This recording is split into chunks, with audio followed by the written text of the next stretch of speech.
Well, welcome to the next episode of the Christ-Centered Cosmic Civilization. We're continuing to look at the Nicene Creed and Council and the background to it all in this 1700th anniversary year.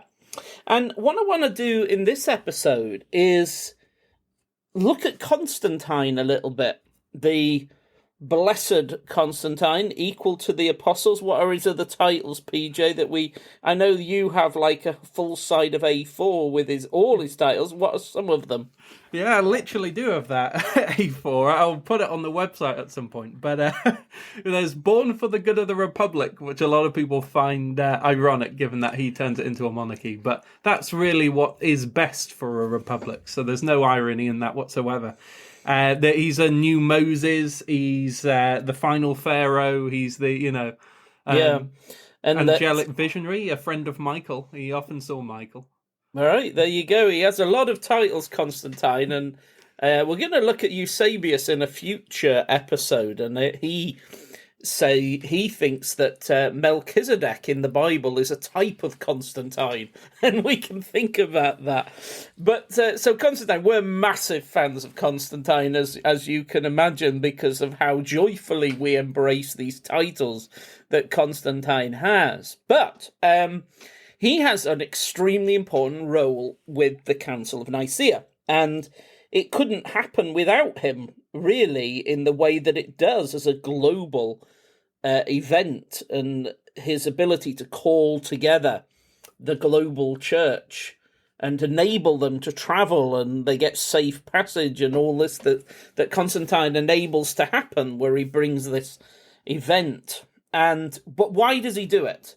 Why does he get involved? What's it got to do with him anyway? I mean, some people would say, he's the leader of the state, and modern people use words like secular. He's a secular leader. That kind of language really it doesn't make any sense at all in the ancient world, but people import that language back anachronistically and go, he's a secular leader, and why is he getting involved in church stuff? What's that got to do with him? Okay, well, that's kind of some of the things we wish to think about in this episode, why he is so bothered that Christian leaders are disagreeing with each other and doing so in such a way that it's creating public disturbances.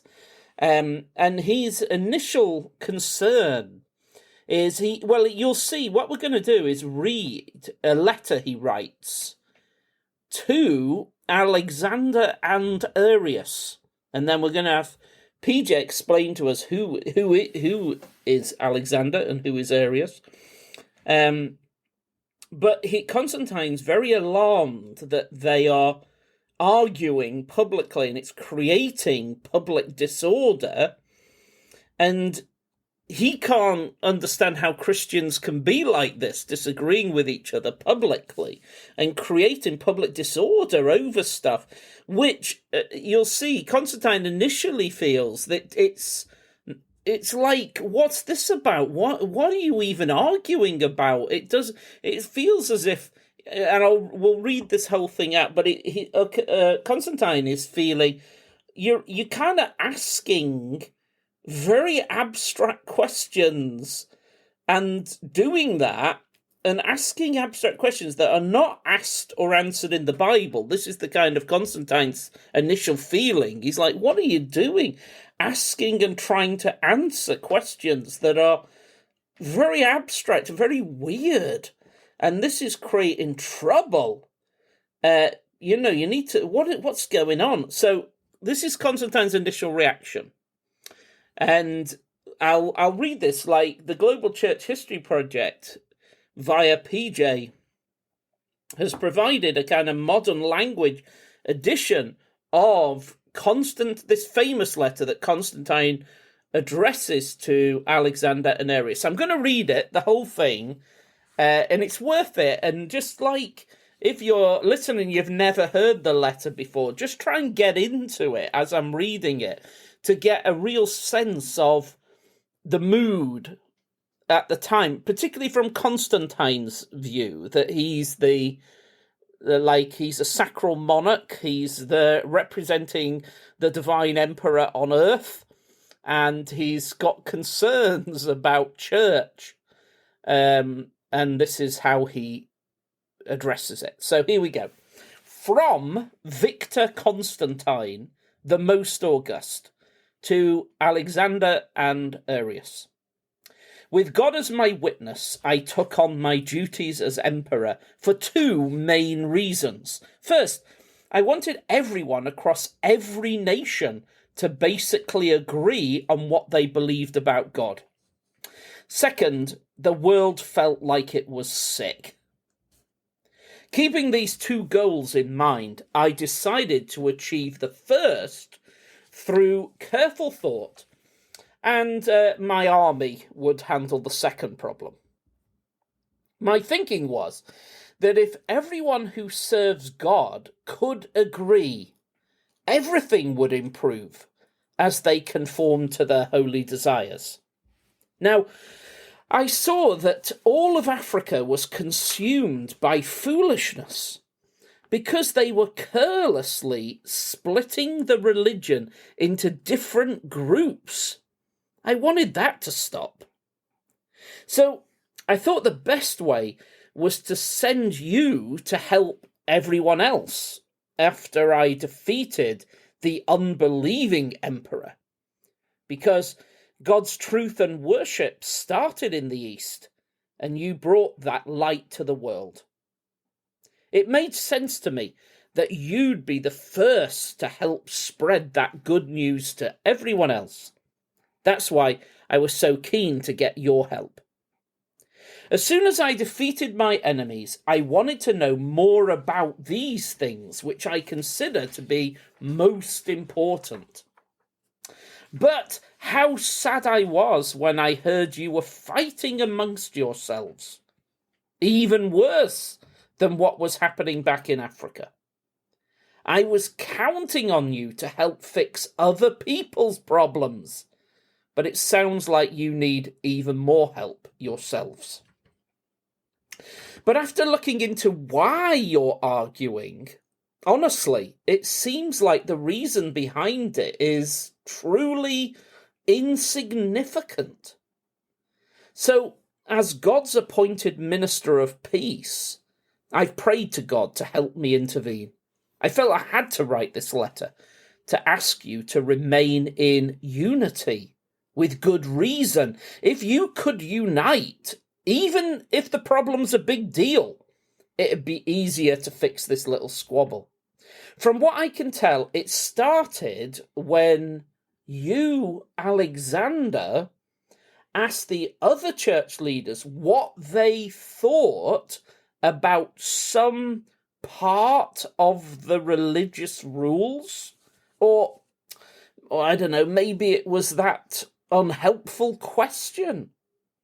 And then you, Arius, said something you shouldn't have even thought, or in the very least should have kept to yourself. And that's how you two started fighting. The fellowship was broken. The holy people were divided. So both of you need to be equally patient with each other and take some advice from a fellow believer. What's my advice? Well, you shouldn't have even brought up these kinds of questions in the first place. Or you shouldn't have answered them when asked. If it's not a rule, but just some debate that came out of having too much free time and wanting to argue, then keep it to yourselves. Don't just throw it out there in public to everyone. How many people can really understand or explain this topic? And even if someone does understand, how many others will they convince? Who can be totally sure they won't accidentally get it wrong when talking about these things? So, we need to be careful with our words. if we can't even explain it clearly ourselves? Or if people are too confused to get what we're saying, we could end up with people saying blasphemous things and getting divided. So, forgive each other for that unguarded question and for that thoughtless answer. The reason you're fighting isn't about any of the main beliefs or rules of our religion, and no one's come up with a new way to worship God. You actually agree on the important things, so you should be able to join in communion and fellowship. As long as you keep arguing about these tiny, unimportant things, it's not right for you to be in charge of so many of God's people if you can't agree yourselves. I honestly think it's not just bad, it's positively evil. Think about the pagan philosophers. They all follow the same basic ideas, even though they disagree on some details and have different levels of knowledge. But their main beliefs bring them back together. So, shouldn't it make even more sense for you, who are ministers of the true God, to be on the same page when it comes to your religion? Really think about this. Is it good for you to treat each other like enemies over some foolish word difference? Is it right for the most important meetings that happen to be torn apart by this pointless bickering? This is just childish and foolish, not how wise priests and sensible people act. Let's ditch these temptations from the devil. Our great God, who saved us all, has given the same light to us all.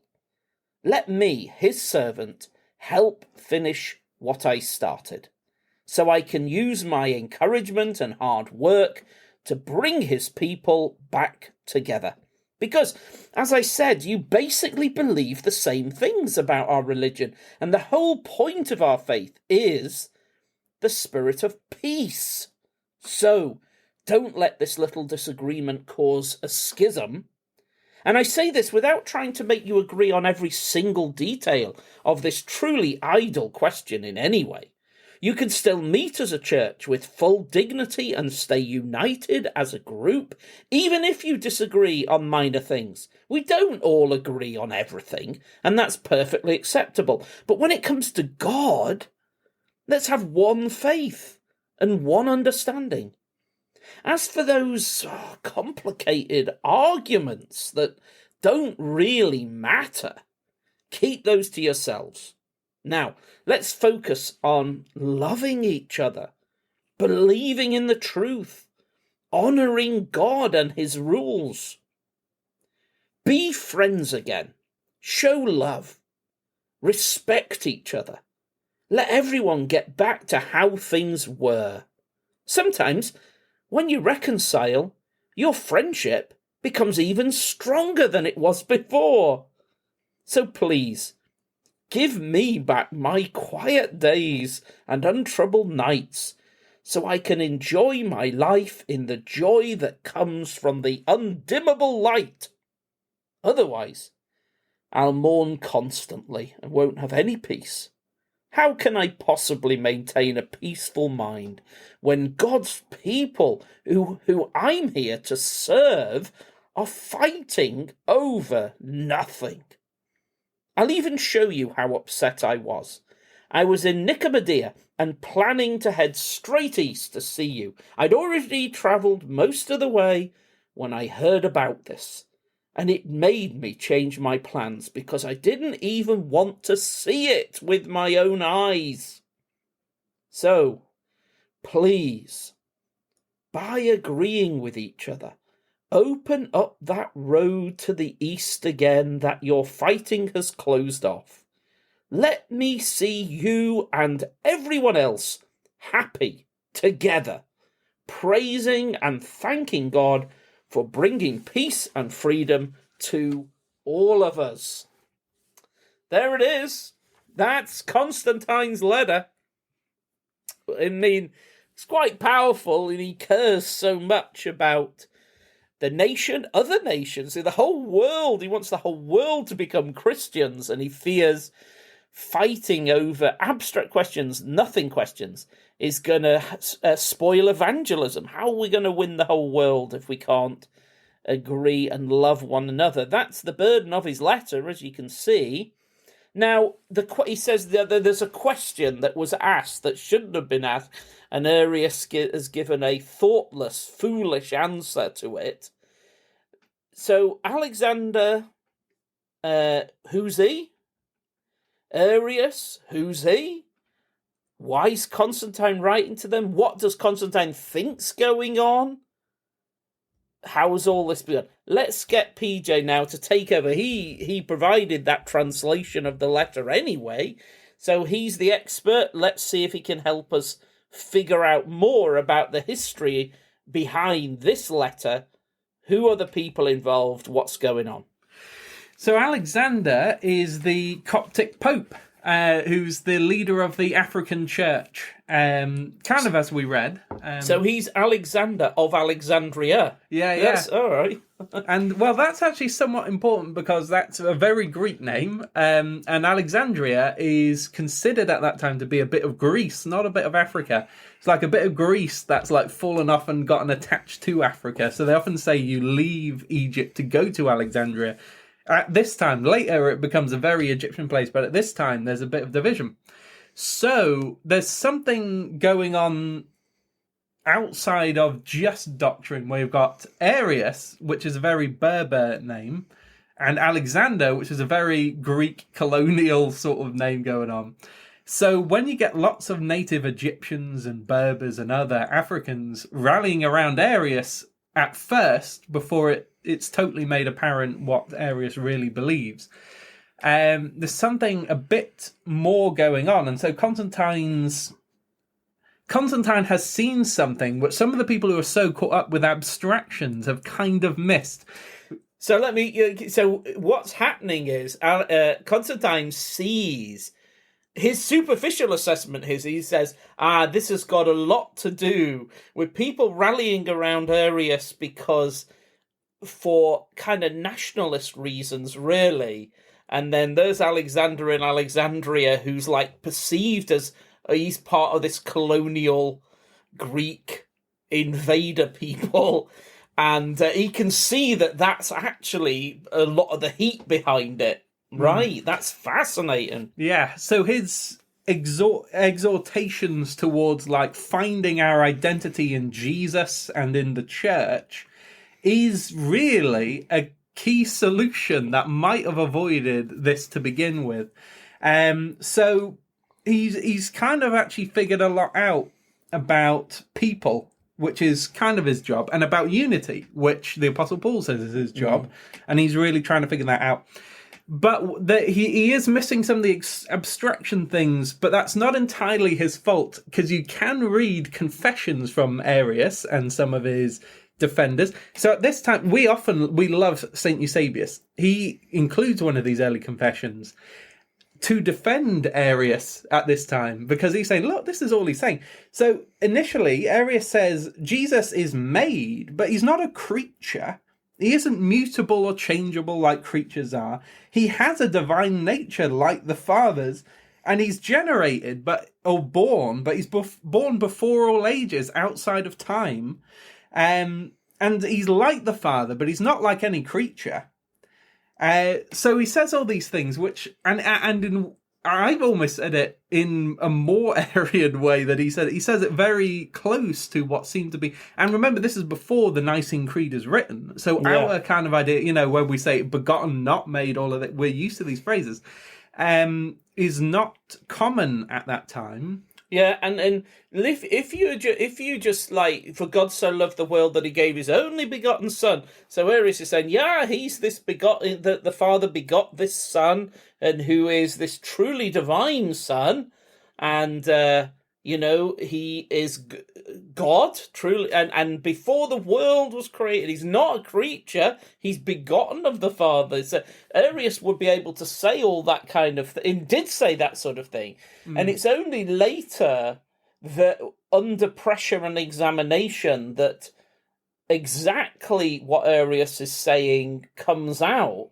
But in that, you're saying, like, even if you go back to the early words and creeds that Arius is using, it's not at all obvious that there's a problem. Yeah, and some people think there may not have been a problem, but he develops thought later as he digs his heels in, and he becomes, which I think is kind of what we see in like 2 Peter and Jude. There's people who, and in Arius's case, it might have been pride, whereas Peter and Jude kind of deal with people who are overcome with lusts of different kinds.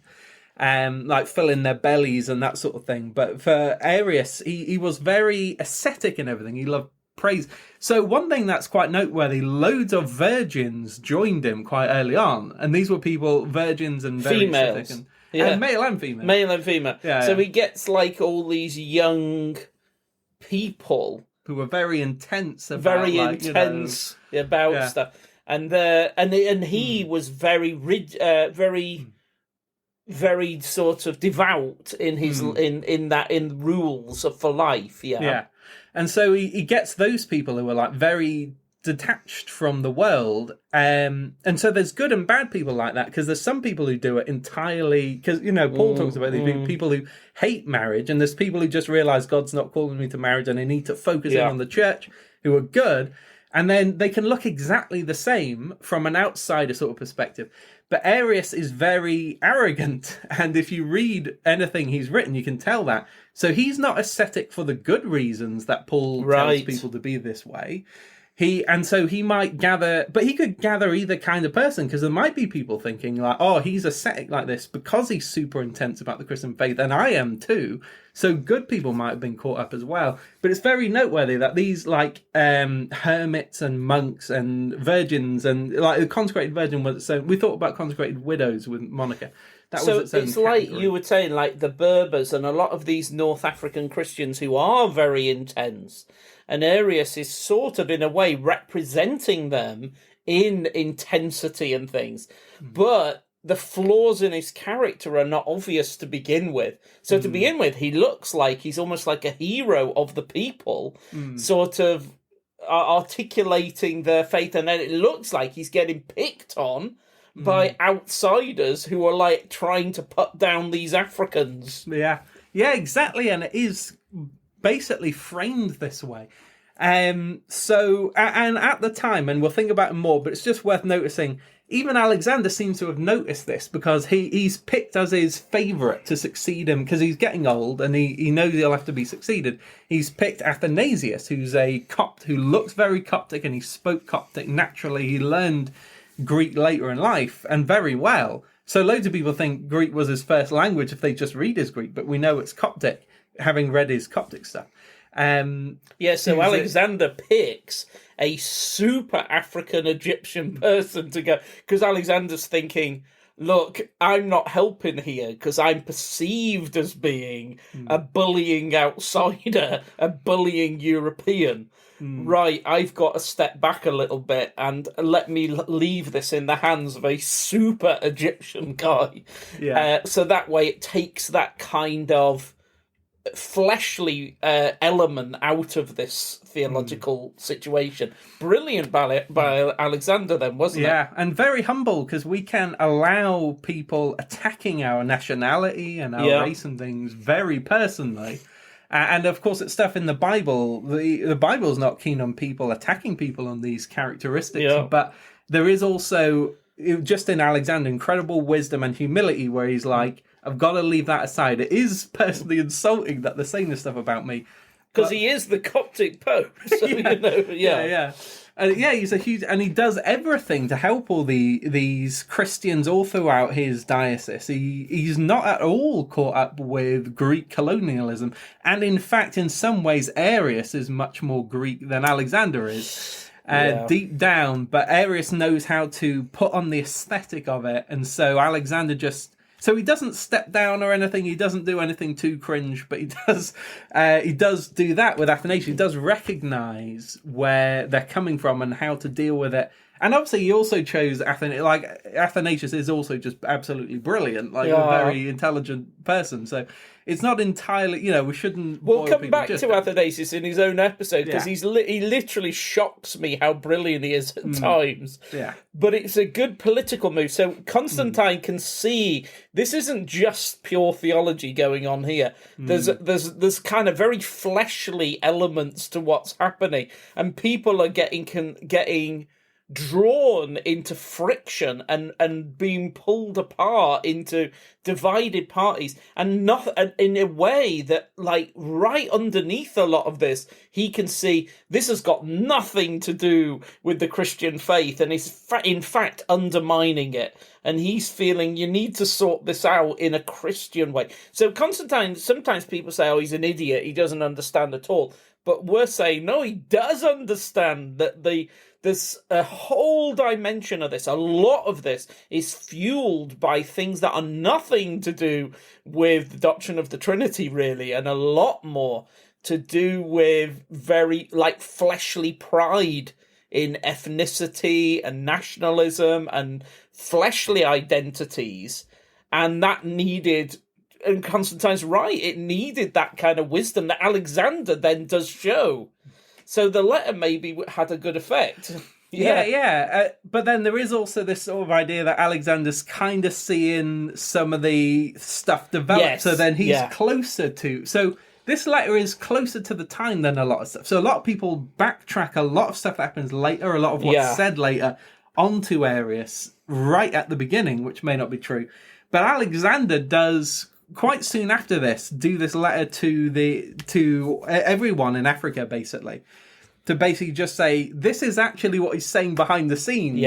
And then we do now have all his secret letters written to all his friends, in which he says, Jesus is a creature. He is changeable. He doesn't have a nature anything like the fathers and all of this. And, he was generated at a time. And so Alexander, he's asking these questions. So what Constantine sees is these confessions of faith that look entirely orthodox. And then Alexander keeps peppering Arius with these questions until he, gets caught out saying something stupid. Well, there was a time when Jesus was not. But we know from his letters, this is actually kind of what he does believe.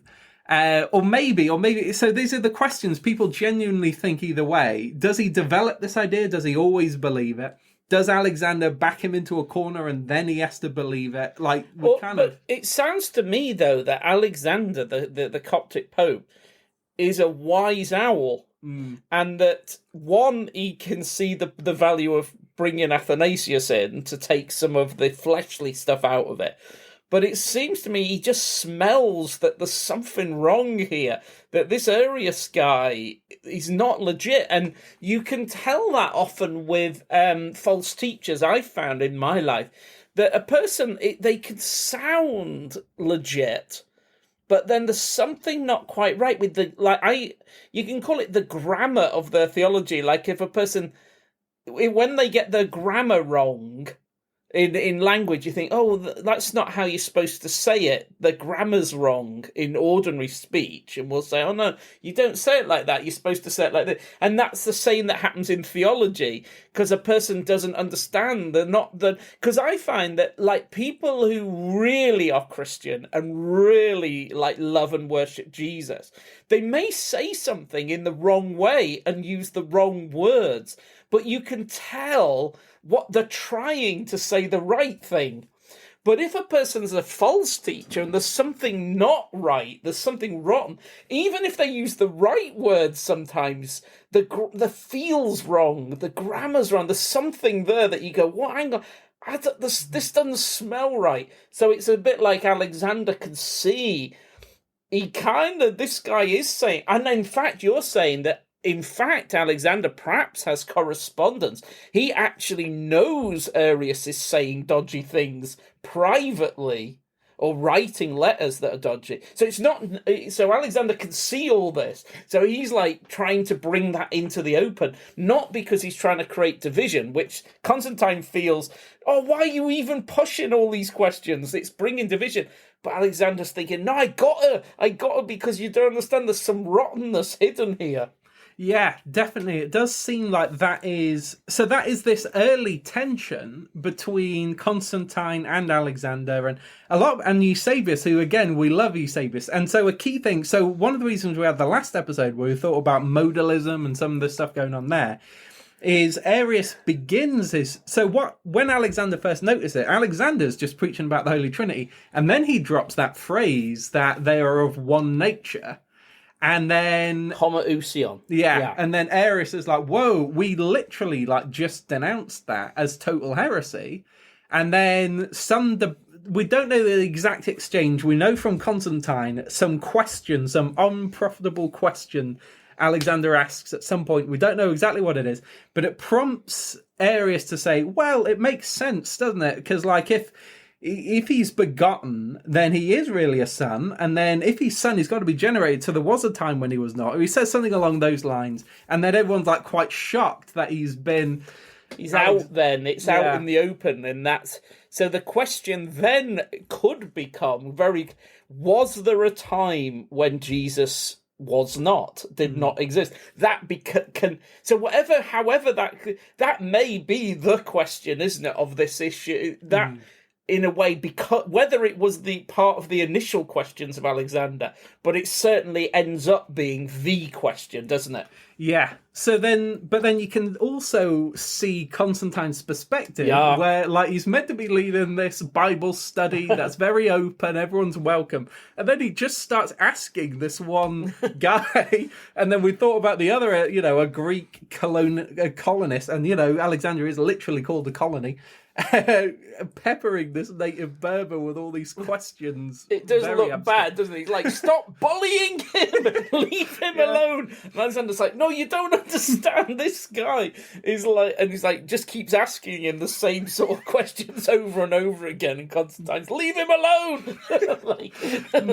Okay. And if you just ask, and as Constantine said, if you just keep asking someone loads of questions which we don't know the answers to, they're going to say the wrong thing eventually. Yeah, and you may trip them up into actually saying blasphemy, and then that's on you. That's on you. So from Constantine's perspective, he's like, he actually gets some of the deep things, but then he also is like, why are you pushing this one question all the time? It's as if you're trying to find a question to trip this guy up. Which he is. He is doing it. He actually is. Yeah. So he has figured everything out in a sense, but he's not there, and he does explain why he's not there, and that's just because he's so upset about the whole thing he couldn't bear to go, isn't it? But maybe he should have been there, and then he might have been able to see. He would have seen the real issues. Yeah. But it makes you... I come away from the letter feeling... Constantine's like lovely, really, and he just wants all the Christians to get on with evangelism to win the entire world over. And you're like, beautiful, that is good. But you're right, he got so upset about it, he didn't go and visit. But if he'd visited, he probably would have quite quickly. And we're going to see, aren't we, that Constantine is because sometimes people say, oh, he's not a theologian, he doesn't understand stuff. But he is a theologian, and we're going to see that perhaps in future episodes, that particularly in relation to Eusebius, that the kind of actual language used in the final form of the Nicene Creed is to do with Constantine's involvement, but we'll not talk about that now. So there's Alexander. He's the Coptic Pope. He gets that there's a problem. He's pushing and peppering this Arius guy with questions in Bible studies because... Alexander knows this guy is portraying himself as like a man of the people representing Berbers and things, but actually he's dangerous. And that the very fact that he perhaps won't answer questions straightforwardly means, one, that Alexander has to keep asking the questions, but two, it means that, this is something well dodgy here. And I guess the more Arius is pushed, in a way, he perhaps does end up taking more extreme views, because what happens when you're questioned is sometimes it forces you to articulate what you really think. And maybe do you think that's what's happening, really? That early in the process, Arius perhaps hasn't really thought through what he really thinks. Yeah, and I think that is something Constantine's afraid of. Once we start asking philosophical questions, we'll need philosophical answers. And we saw him have a go at pagan philosophy, in a sense, in this. So there's something, in the Bible when it just casually says, oh yeah, when God made the word, sort of all wisdom, and, and it just says that sort of thing. And we're like, no, you can't say made and everything. But there's a sense in which before we started asking all these philosophical, and before we started breaking down, what does it mean to be made? What does it mean to be a creature? Like, the Bible just uses any language that seems to be roughly correct. Yeah. Whereas it's like, no, we've got to have this, like... Don't use that word. Yeah, that's then it. you lose some of the poetry of the Bible. You can... And there's something horrible when you read too many commentaries and you can't just read the Bible because there's too many thoughts in your head. Yeah. And Constantine he started reading the Bible and he's loving it, and then he gets all this theology that he's got to deal with, and it's ruining it. And I really resonate with that. I remember that happening for me with the Apostle Paul, just reading him, and he made total sense. Then read lots of commentaries, he stopped making sense. So Constantine's afraid of that sort of thing, where it's like, well, we're talking about don't use this word. That word's in the Bible. That becomes a bit of a problem where we've lost the simplicity of expression because we've gotten too philosophical, and that's unhelpful. It's funny because I remember when reading some Philo quotes out to people, when Philo is describing the Logos, the word of the Lord, and he says that's the second God. And then someone who I read, they were furious. They said, how dare Philo use that language? That is totally heretical. And I was like, whoa, hang on a minute. Like they were saying, and then they quoted like the Nicene Creed to me, saying he's totally gone against the Nicene Creed. And I'm like, yeah, but you do realize he was speaking 300 years before that. If you understand what Philo's trying to say in his own context, you would realize he's actually articulating the theology of the Nicene Creed. But he's not got, and even the language, like what particular words are we allowed to use, and how like substance, prosopon, hypostasis, ousia, all these words later become very technically precise, and everyone's like, oh no, you can't use that word that way, you can only use it in this way to mean this one thing. Previous to it, those words are used in all kinds of ways, and literally hypostasis, or hypostasis, is used to mean the one thing that God is, and other people use it to mean the three things God is. So that same word, isn't it, is literally used for opposite, for God is one of it, or God is three of it. And people are arriving at this Council of Nicaea literally using words in opposite ways. And then later everyone's like, oh, can you believe that idiot's using that language? And you're like, well, hang on. You're not thinking And so Constantine can see, in the Bible and in people before Nicaea, there's a huge breadth of language and a kind of imprecision. Irenaeus might talk about the Father has two hands, the Son and the Spirit, the Word and wisdom. And then after Nicaea, you can't say that. The God the Son and God the Spirit are not just two hands. And you're like, no, but you're not understanding. It's a brilliant way of expressing the Trinity. And a biblical one. And by his right hand he saved us, and that is about Jesus. It's biblical to do that, yeah. So I guess Constantine is seeing, things, this is is this may not end well. This may, and like once we start getting into very abstract questions and pushing things like this, there's dangers to it, and there certainly is, and that has happened. But I think maybe that's enough for us in this episode, because we've really enjoyed Constantine. We've got to know Alexander and how wise he is. Have you got anything else you want us to think in this episode, or? Well, yeah, there was an interesting thing, just as you were saying, with all this kind of wisdom and seeing through things, that someone way before Arius said any of this, it was 2 Coptic popes before, had said he kicked him out, Arius, presaging everything, and then said... Arius had already been kicked out. Yeah, right. And then he was like, you must never let him back in, and basically doesn't really explain why. But the next guy, who's this guy called Heracles, he lets him in, because he's like, well, he wasn't even kicked out for any good reason. And then he dies shortly after letting Arius back in. So that's all happened, and like there's lots of people who still believe in prophecy and stuff in this time, and so they believe, like, this earlier Coptic Pope had prophesied about Arius, and it wasn't heeded, and someone's already died over Wow. And so then the next Pope, because he let him back in, he gets killed, like the Lord judges him. So, wow, so that adds a whole nother layer to it, that there's an earlier Coptic Pope who, like, given a word of knowledge from the Spirit, do not let this Arius guy in, he's a catastrophe. And it might be that he genuinely didn't even know why to kick him out. He's just kicking him out because the Spirit had told him to. Maybe gave him a dream like Joseph or something. Yeah. So there's stuff like that, and there's other, like, people who were recorded having literally dreams about Arius before he's even born sometimes. Wow! Because his name, Arius, it's like a Berber name that means lion. And so some people even see some, where it's like a roaring lion and all of that. And like, it is that particular word evokes, because it's a homophone, isn't it? Or an onomatopoeic, where it's like, is what a roaring lion says.